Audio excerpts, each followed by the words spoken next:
It has been a minute. It's been a minute. It's been a minute since I have been live on this channel. And what's up, my Shady Bells? It's your favorite here, Dr. Tish, and welcome back. I'm sorry, y'all. The railroad is passing by, so forgive the noise in the background. But as I was doing my intro, let me get back to it. Welcome back. Welcome back. Welcome back. Welcome back. Welcome back to my channel, guys. Come on in. Come on in. Mm. We got a few things to talk about today. We got a few things to talk about. I'm trying to wait for some of you guys to pop in here before I get all the way into the video.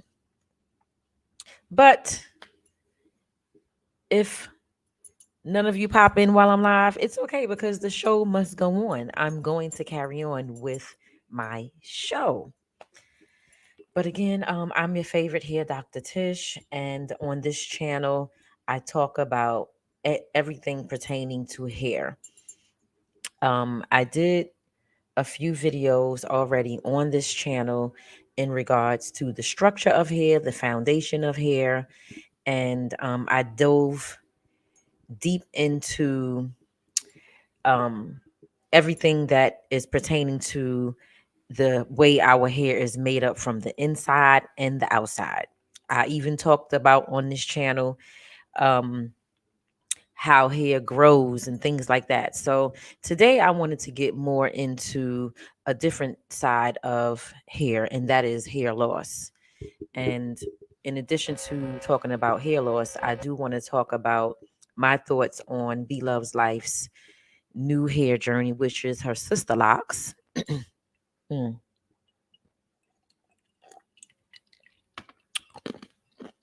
I'm going to give my thoughts on her Sisterlocks and the recent conversations about her weight gain. Yeah, so that's what we're going to be talking about today. So, as you all know, most of you that are on this channel and has been here a part of my YouTube journey, you all know that I am a licensed cosmetologist. And I don't think I've ever mentioned to anyone before today, but I'm also a certified hair loss practitioner. Let me just see something really quick here, you guys. Let me see something. I want to make sure that you all can hear me. Let me make sure you can hear me. You can hear me. Let's see here. Living with plaque psoriasis, Otezla can help you achieve clearer Hold skin. up. Don't use if you're allergic to Otezla. Otezla can cause serious allergic reactions. Otezla can help you achieve clearer skin. Okay, the sound is good. The sound is good. That's all I was trying to see. I was just trying to make sure that you guys can hear me. So again, the show must go on whether you're here with me during this live or not. If you don't catch it while it's live, you will definitely catch it once it is done and you can catch the replay. Okay? Mm.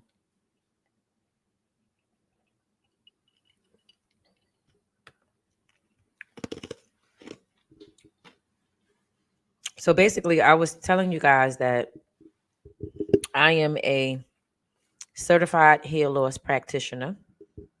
I became certified as a hair loss practitioner back in August of 2020. That was during the time that we were in the height of the pandemic and people were still not coming outside that much. In fact, are we still in the pandemic? We don't even hear anything about being in the pandemic anymore.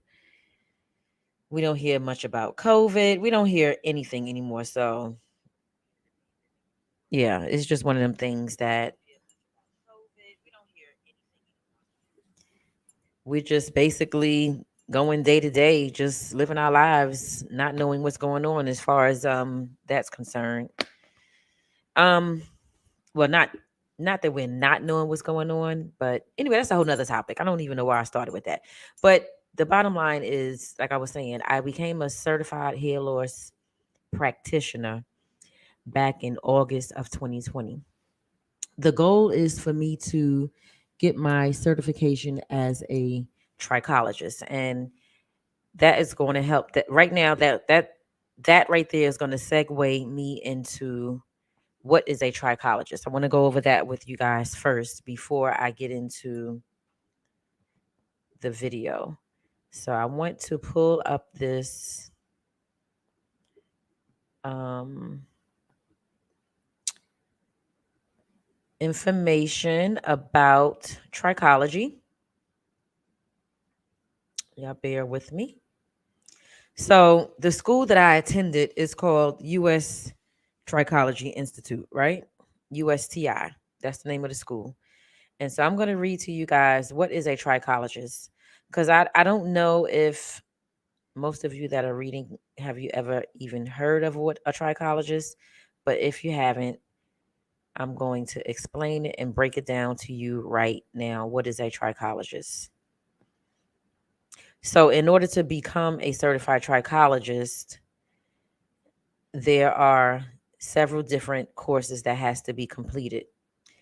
And the first course is the hair loss practitioner course. That's the course that I took. So after that, there's two more courses that I have to take, and those other two courses,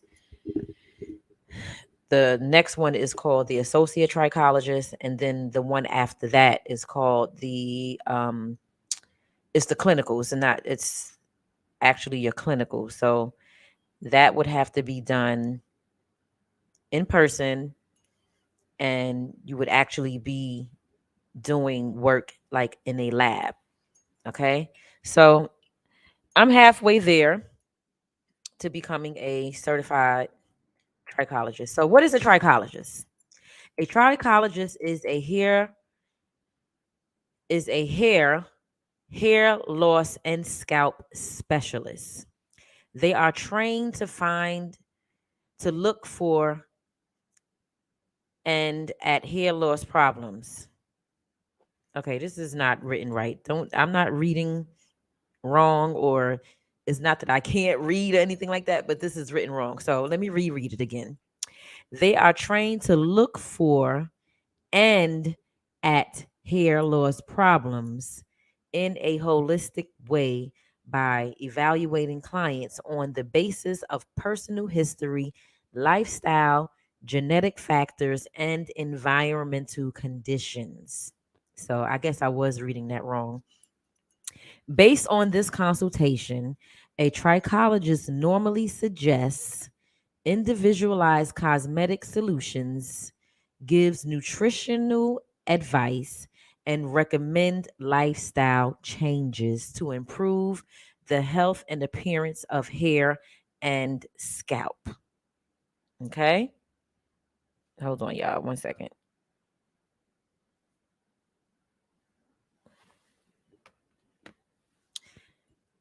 Like other paramedicals, a paramedical is a non-professional, non-physician, sorry. A paramedical is a non-physician. So I am a paramedical. That means that I'm not a physician, and I cannot give or write prescriptions. I can't do that. But what I can do is identify problems that may be occurring on your hair and scalp. All right, so let me finish reading. Like other paramedicals, specialists such as nutritionists or trainers, a competent trichologist should work closely with a medical doctor to refer any problems suspected that may be associated with your client's hair loss.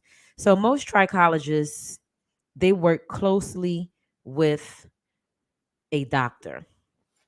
And the doctors that they work closely with would be like a dermatologist. Okay. And like the description showed here in this article that I'm reading to you all, a competent trichologist should work closely with a medical doctor. Okay. We should not be out here trying to behave as if we are medical doctors, although we have the same knowledge as a medical doctor. The fact still remains that we're not physicians, but we are paramedicals. We can identify problems that's going on with your hair and scalp, but we can't diagnose you. We can also treat medical problems that's going on with your hair and scalp. Okay. Mm. Now, before I get into the type of alopecia that um, Jada Pinkett has, which is alopecia areata, before I get into that, I did want to go over some facts about alopecia, some hair loss facts. So, fact number one, the hair loss market is a $5 billion industry. Okay. The hair loss market is a $5.4 billion industry. So they always encourage us as cosmetologists to get into this business because it is an untapped market. Fact number two, 80% of hair loss sufferers ask their stylist for help. So, as a hairstylist, as a cosmetologist, a licensed cosmetologist, why would I not tap into this market and give them the help that they need as opposed to sending them someplace else? Why would I send my customers someplace else when I can tap into this market and I can help them get the assistance that they need and repair by taking a holistic approach and basically advising them on changing their lifestyle, their diet, and things like that. Why would I not get involved in this? Right? Fact number three, hair loss can begin as early in your 20s. A lot of people feel like or think like, oh my God, I'm only 25 and I'm losing my hair. What is the problem? Da da da da da da da. It's an absolute fact that you can begin losing your hair in your 20s. So it should not be something that people are so surprised about, right? Fact number four, 50% of men and 30% of women suffer from genetic hair loss. This is not including traction alopecia, hormonal, and other health related issues. 50% of men. That's a high number. And 30% of women. That's a high number too. Will suffer from genetic hair loss. Okay.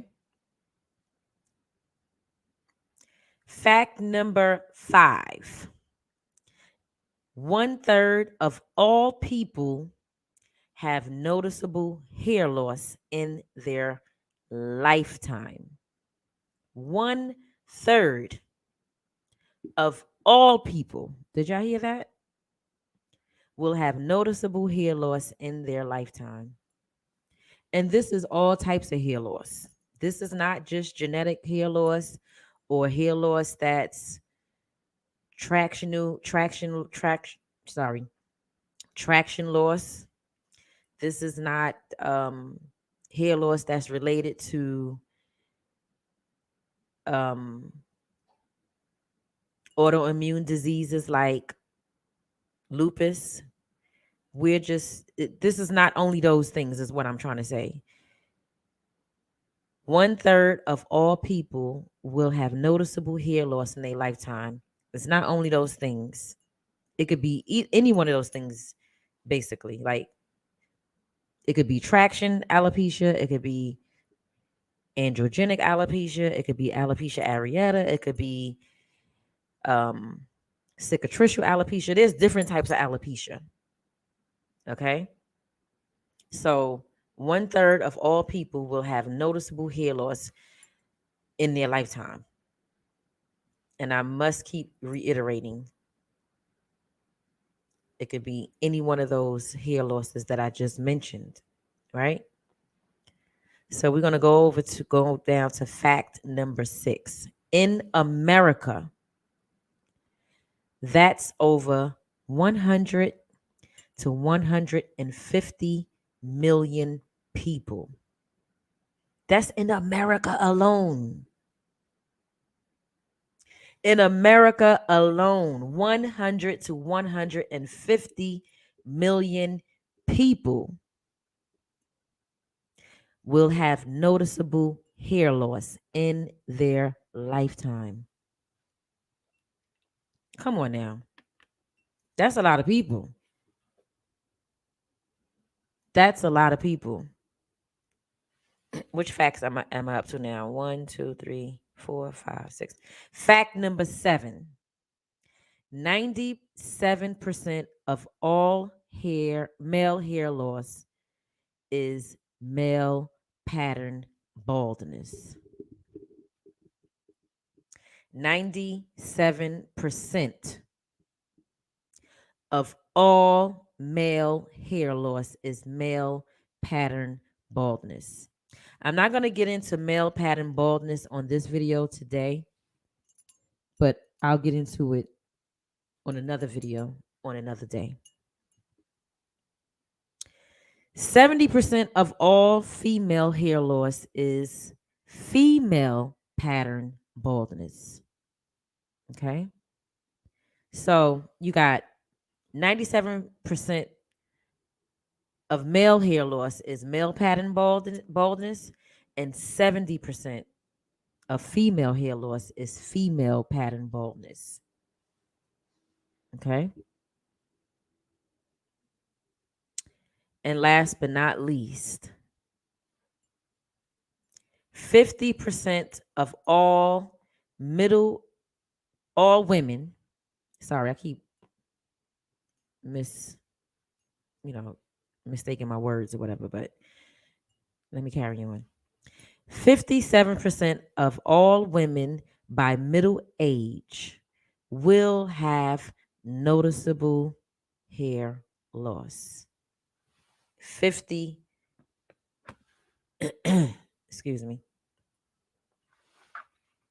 50%. 50% of all women. Not just African American women, not just Caucasian women, not just Asian women, not Hispanic women, but 50% of all women by middle age will have noticeable hair loss. Okay. So those were just a few facts that I wanted to get into with you all before I get into the commentary of this video. And as I stated before, there's different types of alopecia, right? And the type of alopecia that we're going to get into today is alopecia areata, which is the type of alopecia that Jada Pinkett Smith has. So before I read to you guys my notes or the information about alopecia areata, I do want to share with you this quick video This was a video that was made, I think it was last year sometime, when Jada Pinkett first came out and disclosed the fact that she's suffering from hair loss. Um, so it's a small clip. It's nothing, it's not a really big clip video, not a big, really big video. Well, long video, I should say. So I'm going to share that with you guys. Let's go ahead and pull that up on the screen really quick. In fact, I'm not going to show it on the screen, y'all. I'm just going to play the sound so you guys can hear it. All right. Just going to play the sound so you guys can hear it. And again, this is a video of Jada Pinkett Smith sharing her struggles with alopecia. And the type of alopecia that she has is alopecia areata. On future videos, I will go into the other types of alopecia, but today we're going to focus on alopecia areata. So let me go ahead and play the sound for this video.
Okay, so y'all just heard them say what I just said to you all. A third of all women will suffer from some sort of hair loss in their lifetime. I want to show you guys really quick the visuals of Jada Pinkett. I think that she looked amazing when she cut her hair off. I think that she wore the bald head really well. I think it was absolutely beautiful. Isn't it beautiful, guys? Look at this. Doesn't she look great? I think she looks absolutely beautiful. You know,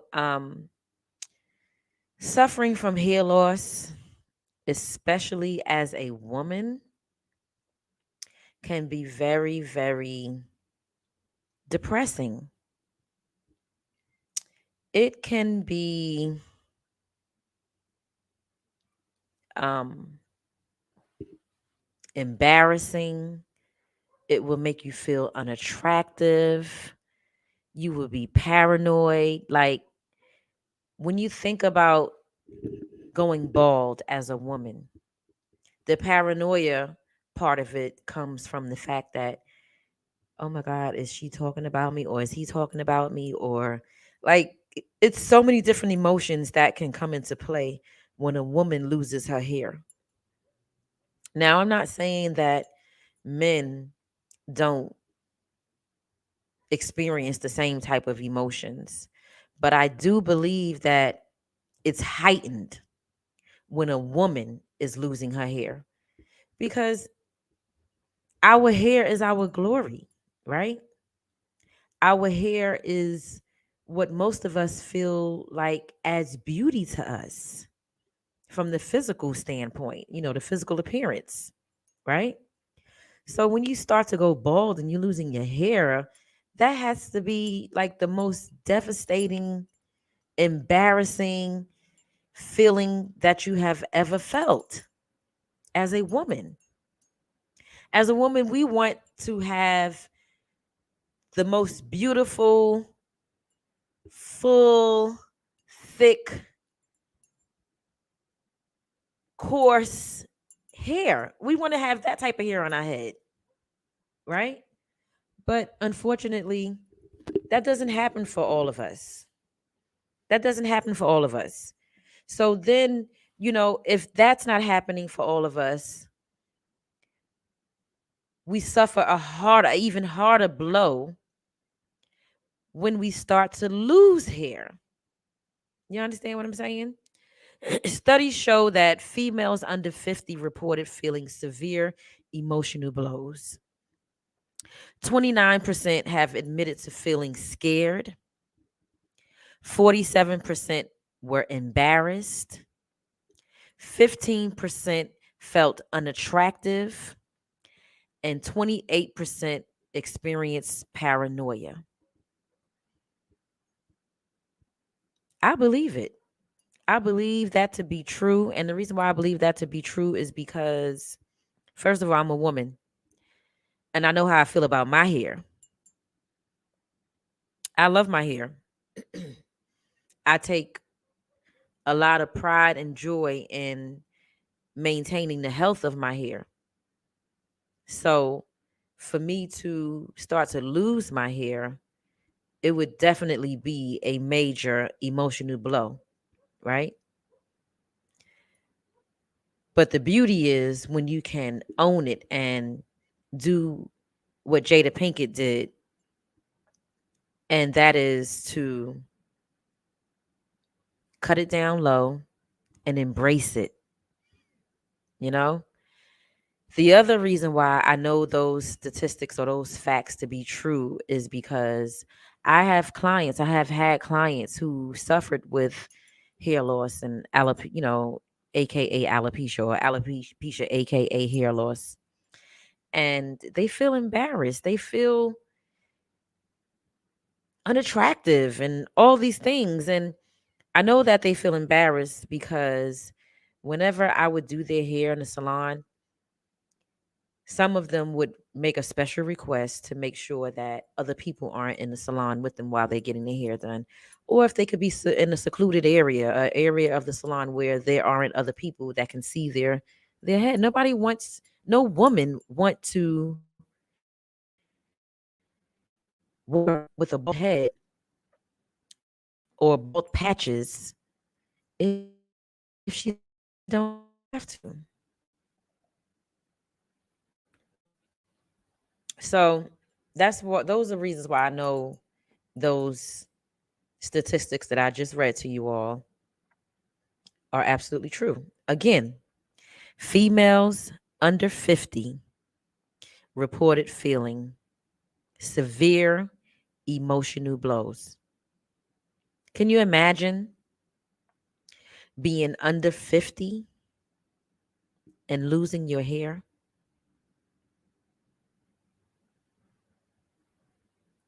I can't. I can't. So let's get into the type of alopecia that Jada Pinkett has. We just listened to the video clip and they gave a description of the type of alopecia that Jada Pinkett has. But I want to show you guys some pictures of the type of alopecia that Jada Pinkett has.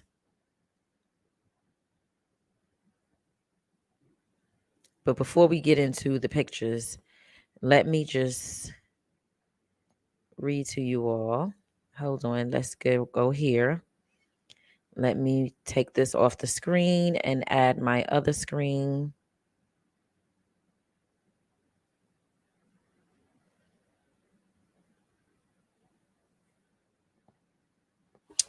Hold on, guys.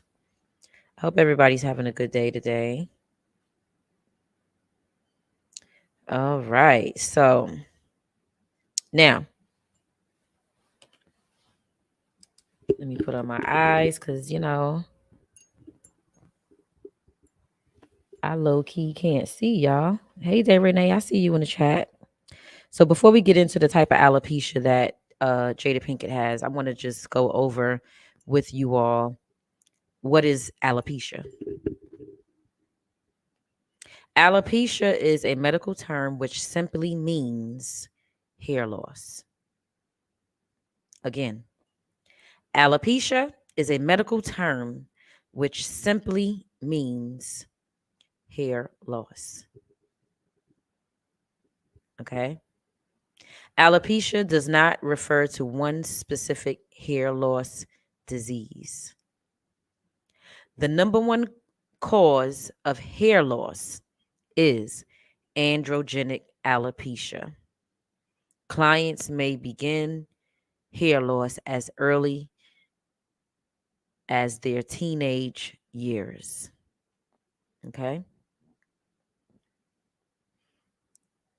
So, androgenic alopecia is caused by genetics. And sometimes it's an inherited autoimmune disease. Okay? So that's your androgenic alopecia.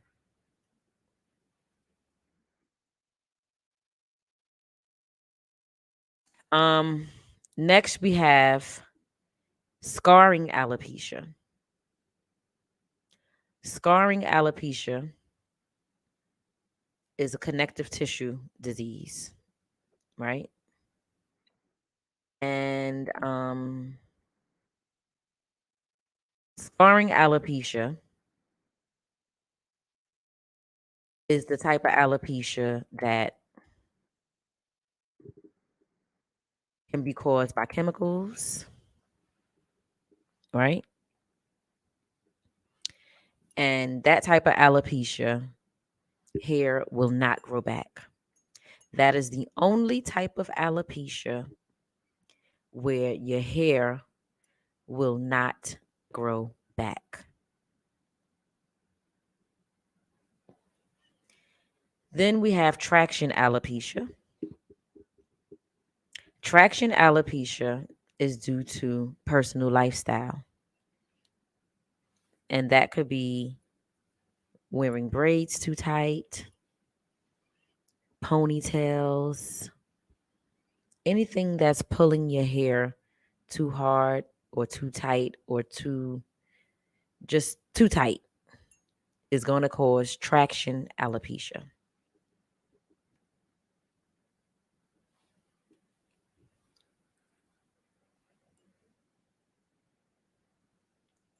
Now let's get into the alopecia areata. Alopecia areata falls under the category of autoimmune diseases. So alopecia areata is the most common. This is the one that Jada Pinkett has. It's the most common form of hair loss due to an autoimmune disease. It causes patchy loss on any and all areas of the head. It could begin it can begin at any age, often can progressively get worse with age, and generally outbreaks of hair loss occur when the immune system is lowered by an illness, poor nutrition, anxiety, or stress. Okay? That is alopecia areata. And again, that is the type of alopecia that Jada Pinkett has. So I want to show you guys some pictures of alopecia, people that suffer with alopecia areata. This is one picture. Let me make it bigger. I'm trying to make it bigger for you guys. This is a picture right here. Can you guys see that pretty good? I hope you can see it.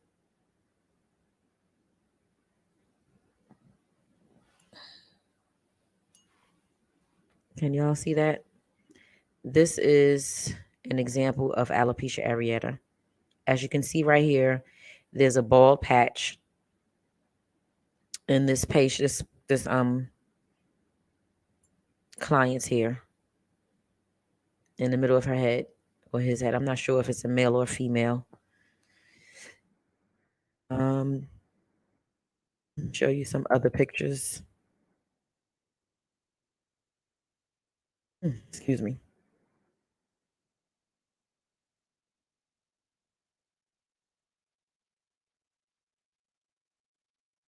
I think that's the only picture that they have an example of alopecia areata.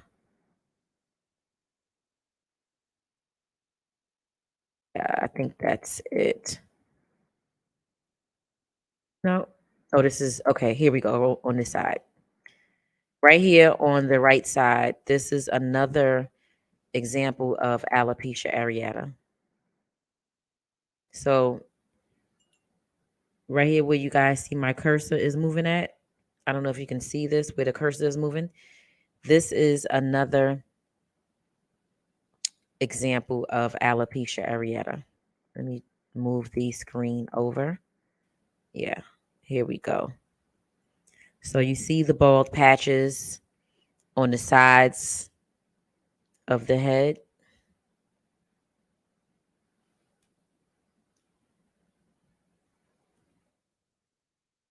And these pictures down here is what the hair would look like under a microscope. Y'all see the hair, it looks like an exclamation point. So if I were to look at someone's scalp under a microscope and it appears this way, I would be able to identify this as alopecia areata. So under the scope, alopecia areata can be easily seen as exclamation, club hairs, or broken off hairs. That is what alopecia areata looks like. Okay? And I know a lot of you want to know, well, can your hair grow back? Can your hair grow back when you have alopecia areata?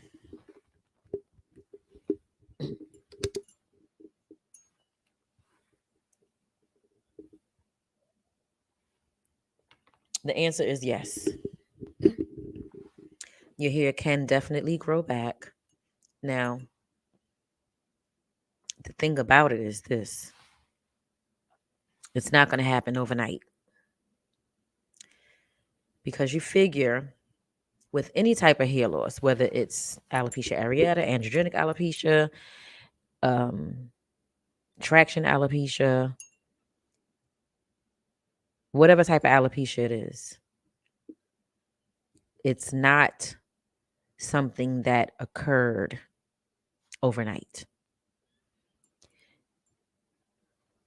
Hair loss is something that it's a progressive thing.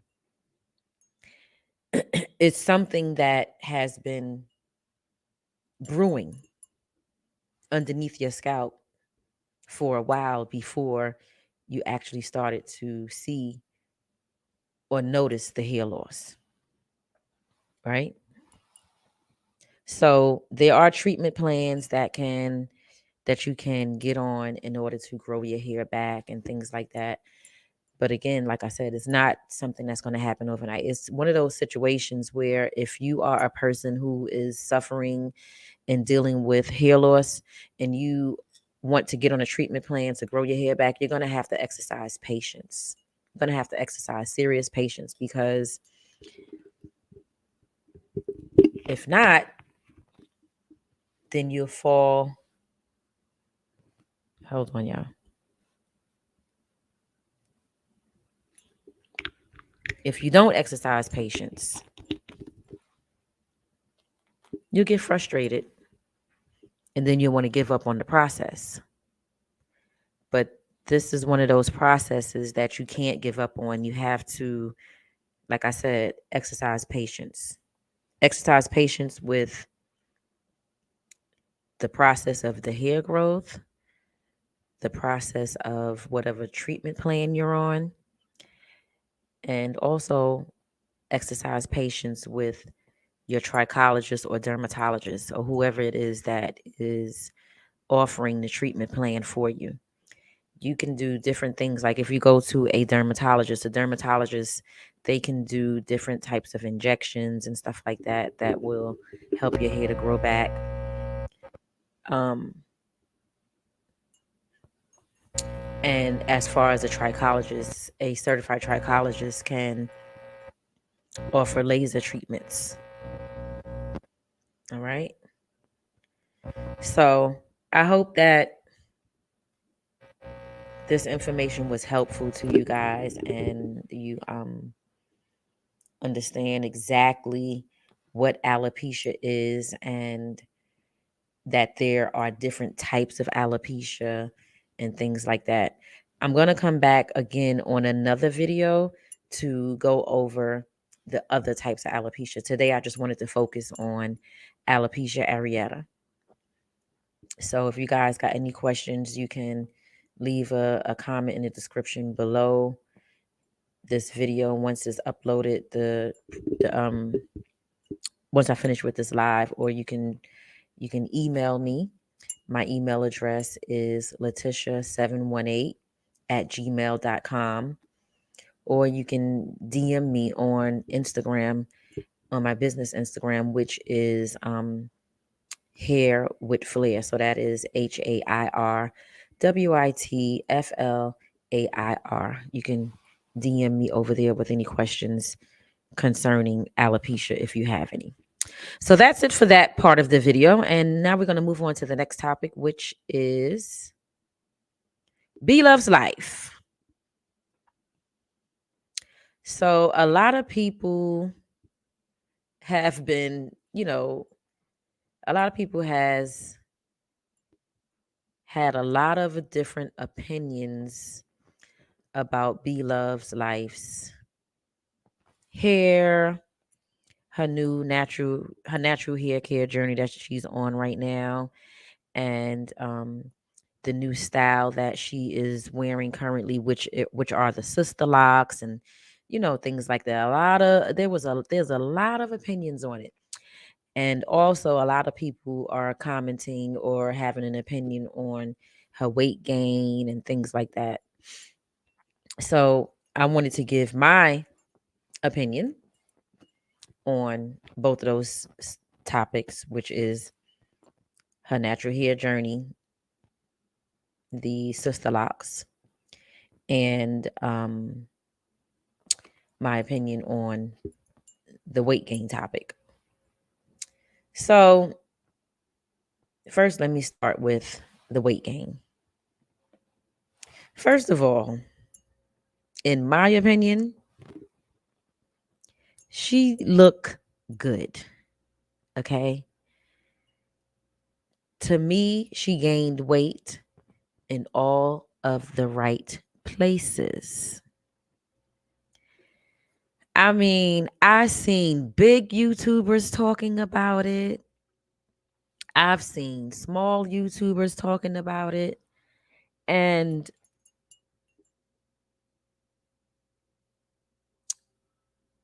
some of the opinions out there are a little harsh, and some of them aren't. But in my opinion, she looked good.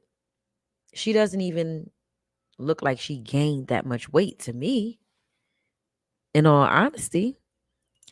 And B Love Life, she is out here living her best life with her new weight gain. So I wanted to share this video with you guys that she posted. It's a short. And B Love Life is like, listen, y'all think what y'all want, say what y'all want. This is me. Like, okay, before I show you the video, the other thing I want to touch on is when she spoke about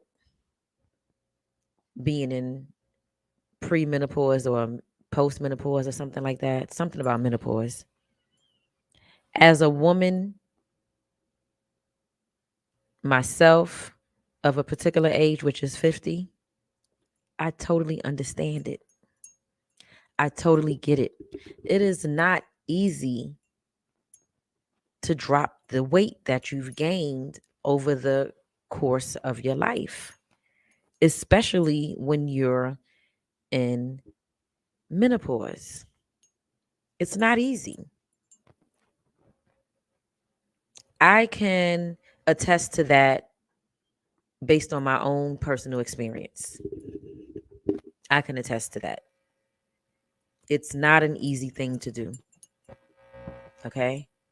Um, and then the other thing, after a certain age, you don't want to be looking all skinny and scrawny anyway. Like that's like a little girl look. Nobody want to look like a little girl. And I feel like when you are a certain age, you should have a certain amount of weight on you to look more mature and just be in your womanhood. Me personally, I don't like the little girl look. I like looking like a grown woman. Okay. And if a little bit of weight has to be put on my body for me to look like that, then I'm okay with it. Now, I'm not saying that I want to walk around looking like a roly poly and all of that kind of stuff, because no, I don't. I'm short, and a lot of weight on a short person is not a good look, in my opinion.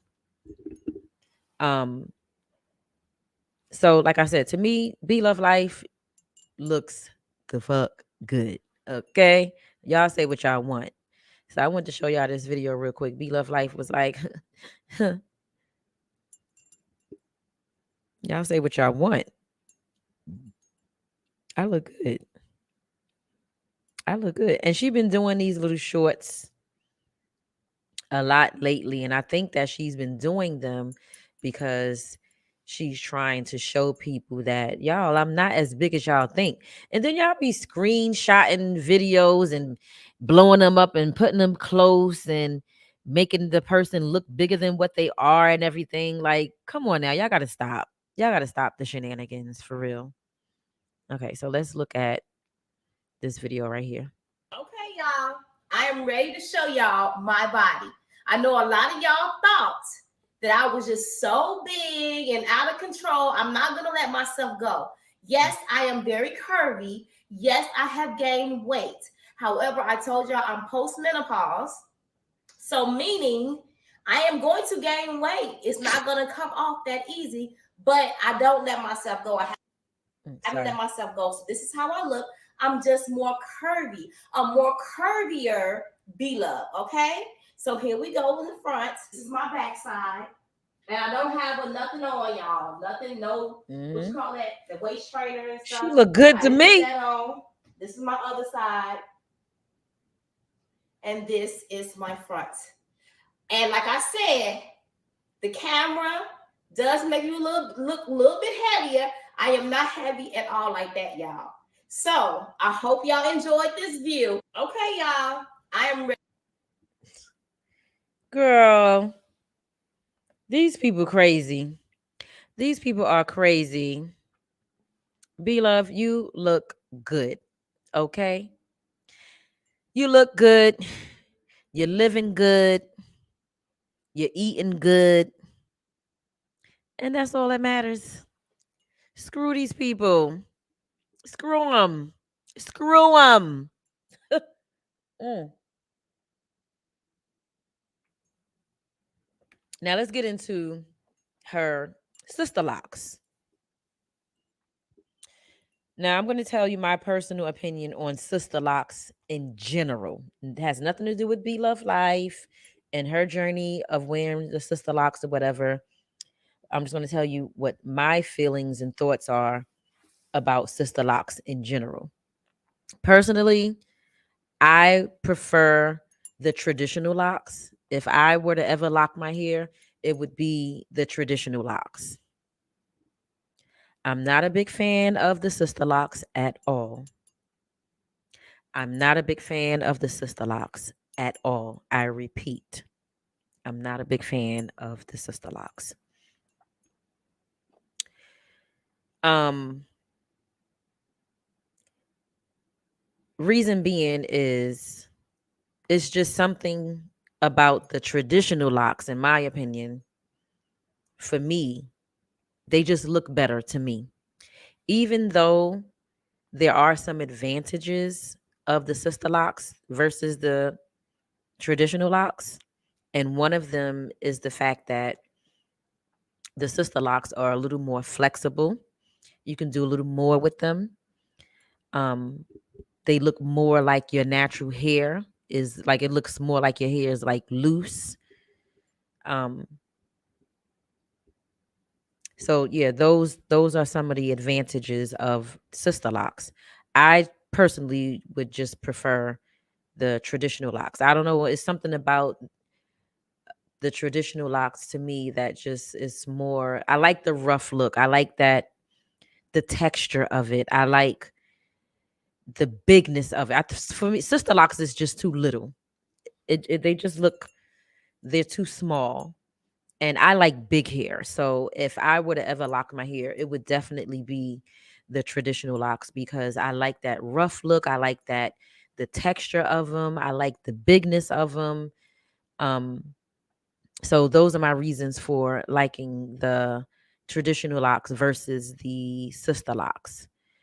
The other thing that the other reason why I would prefer the traditional locks over the sister locks is once you do your hair in the sister locks, and if you ever decide that, hey, I don't want to wear sister locks anymore, I want to take them out and wear my hair.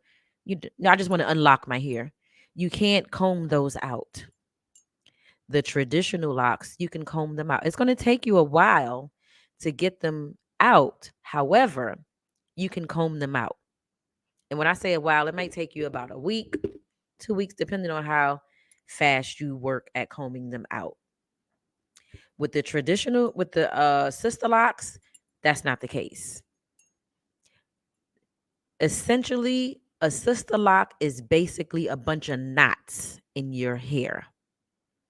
That is what sister locks are. They do like this interlocking method where the hair is being knotted all the way up the hair shaft. Okay. And so, with that being said, there's no way that you can comb that out. So, for me, I would never want to do sister locks for those reasons. Now, what do I think about B Loves Life's sister locks on her? Just like any lock journey, the beginning stages are always going to be the ugly stage. It's not going to be very cute. Okay? It's not going to be very cute. I happen to like the way they look on Be Love. And I like the way she's styling them where it's coming to the front and like some to the sides and stuff like that. I actually think they look good on her. I think that she's wearing it um, in a nice style, and she's wearing it in a style that's suitable for her type of hair. And when I say her type of hair, meaning I know she has thin edges. So in order for her to camouflage those thin edges, that's the style that's suitable for that situation. Okay. Um, what was I saying? Yeah, any lock journey, it's going to have an ugly stage, as I said. And that's the stage that her locks are in right now. But even though the stage that her locks are in right now is considered the ugly stage, I think they look cute on her. And once they really grow and get some length on them, they're going to look even better on her. Um, what else I was going to say? Oh yeah. And she's going to see noticeably um she's going to have noticeable hair growth fast with this sister locks that she have in her hair. And so a lot of people think that when you lock your hair or when you wear it like in braids or whatever, that it's the fact that your hair is locked or the braids are actually making your hair grow longer. Let me just stick with the locks. So people tend to think that locks make your hair grow longer. It's not that locks make your hair grow longer, because on average, hair grows a a half of an inch per month, right? And that's across the board for everybody. All people, according to science, our hair grows a half an inch a month. So, with that being said, when you have loose hair meaning that the hair isn't locked, it will appear that that hair isn't growing as long as someone with traditional locks or sister locks. And the only reason why it appears that way is because when your hair is loose, you're combing it, you're brushing it, you're manipulating it on a regular basis. So that hair when it's constantly being combed, brushed, and manipulated, it's going to be shedding. So on average, our hair sheds up to 100 strands a day, right? So if your hair is in a locked position, whether it's sister locks or traditional locks, and is in a locked position and it's growing out of your scalp, this is your hair shaft. This is the hair. Just my fist is a representation of your hair, right? Growing out of your scalp. It's in a locked position. But hair sheds up to 100 strands a day. If it's locked, you're not going to see any shedding, correct? Because it's locked, it's stuck right there. So the hair that's supposed to be shedding is actually in the lock. So that half an inch a month that that hair is growing,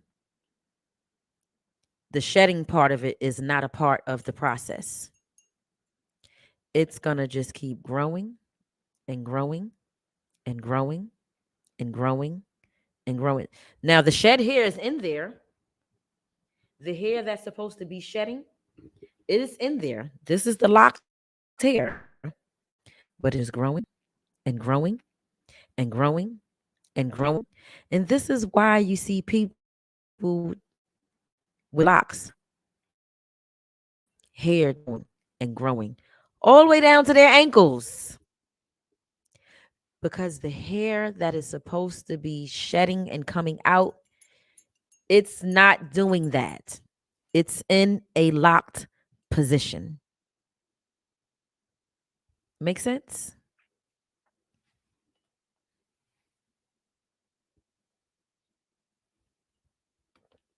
So, with that being said, B Loves Life, this sister lock journey that she's on, by next year, this time, B Loves Life's hair will probably be down to her shoulders. If not all the way at her shoulders, like maybe by her neck. Because if hair grows a half an inch a month, that equals 6 inches of hair per year, right? 6 inches of hair per year. That's half of a 12-inch ruler. So by next year, this time, she's going to have a nice length of hair. It's going to be looking really good. She could do different things with it, like color it, not color it, but dye it. She can dye it a different color if she want to. She can do a flexi rod sets on it. It's going to be really, really nice. And I'm excited for her. And I can't wait to see the growth process, you know, of this journey that she's on with her sister locks. I think it's going to be absolutely beautiful, especially when it gets longer. Um, yeah, I like it. I am an advocate of women, specifically black women, embracing their natural texture, their natural hair, whether it's loose or locked. I am an advocate for that. Embrace your natural hair. Okay. So, yeah, with that being said, those are my thoughts on it. I hope that you guys enjoyed this video. Um, if you didn't catch this video from the beginning, make sure you catch it from the beginning so that you can hear my thoughts and opinion and facts on alopecia areata and the type of which is the type of alopecia that Jada Pinkett Smith has and things like that. Go ahead and replay this video from the beginning. And again, I hope you guys enjoyed this video. I'm going to get out of here now. We've been on here for approximately 1 hour and 55 seconds. I didn't intend on being here on here this long, but these two topics, they required some lengthy opinions and thoughts and conversation. So that's why it turned out to be this long. So I think I spent about, I would say about 30 minutes on each subject. So um again, I hope you guys enjoyed this video. Don't forget to hit that subscribe button, tap the notification bell next to it, comment, share, and thumbs up this video. Hold up, y'all. Something just went on with my internet just now. But as always, remember, hair is your glory. Until next time, peace. I'll see you guys later.